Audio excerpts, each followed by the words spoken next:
वर्ष 2026 में घट स्थापना का शुभ मुहूर्त 19 मार्च की सुबह 6:52 से 7:43 तक रहेगा।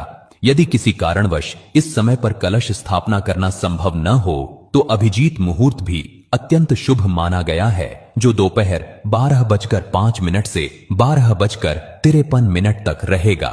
घट स्थापना का अर्थ है मां दुर्गा और दिव्य शक्तियों का अपने घर में आवाहन करना। कलश स्थापना के बाद मां दुर्गा पूरे 9 दिनों तक उसी स्थान पर विराजमान रहती हैं और अपने भक्तों को आशीर्वाद देती हैं। हिंदू धर्म में कलश को ब्रह्मांड का प्रतीक माना गया है। कलश का जल जीवन और सृष्टि का प्रतीक है। नारियल दिव्य ऊर्जा का प्रतीक माना जाता है। आम या अशोक के पत्ते प्रकृति और पंचतत्व का प्रतिनिधित्व करते हैं और जौ या गेहूं समृद्धि तथा उन्नति के प्रतीक माने जाते हैं। घट स्थापना करने से पहले सुबह स्नान करके पूजा स्थान को गंगा जल या शुद्ध जल से शुद्ध करें। घर की उत्तर पूर्व दिशा यानी ईशान कोण पूजा के लिए सबसे शुभ मानी जाती है। वहां एक चौकी पर लाल या पीला कपड़ा बिछाकर माता दुर्गा की मूर्ति या चित्र स्थापित करें।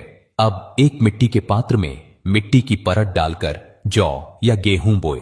इसके बाद एक तांबे या पीतल का कलश लें और उसे साफ करके कुमकुम से स्वास्तिक बनाएं और 5 तिलक लगाएं। अब कलश में गंगा जल भरें और उसमें सुपारी, अक्षत यानी चावल, हल्दी की गांठ और एक सिक्का डालें। इसके बाद कलश के मुख पर 5 या 7 आम या अशोक के पत्ते रखें। अब एक नारियल को लाल कपड़े या चुनरी में लपेटकर मौली से बांधें और कलश के ऊपर स्थापित करें।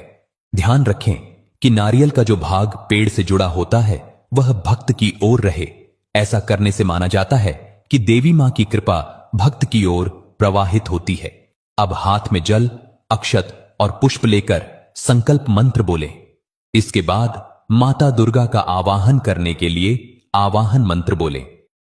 फिर सबसे पहले भगवान गणेश का ध्यान करें। फिर मां दुर्गा को फूल, धूप, दीप, अक्षत, कुमकुम और प्रसाद अर्पित करें। नवरात्रि में कई भक्त अखंड ज्योत भी जलाते हैं, जो 9 दिनों तक देवी शक्ति की उपस्थिति का प्रतीक मानी जाती है। इन पवित्र दिनों में दुर्गा सप्तशती, दुर्गा चालीसा, देवी सूक्त या मां दुर्गा के मंत्रों का जप करना अत्यंत शुभ माना जाता है। कम से कम 108 बार मंत्र जप करने से मन को शांति मिलती है और मां दुर्गा की कृपा प्राप्त होती है। श्रद्धा और विधि विधान से की गई घट स्थापना घर में सुख, शांति, समृद्धि और सकारात्मक ऊर्जा लेकर आती है।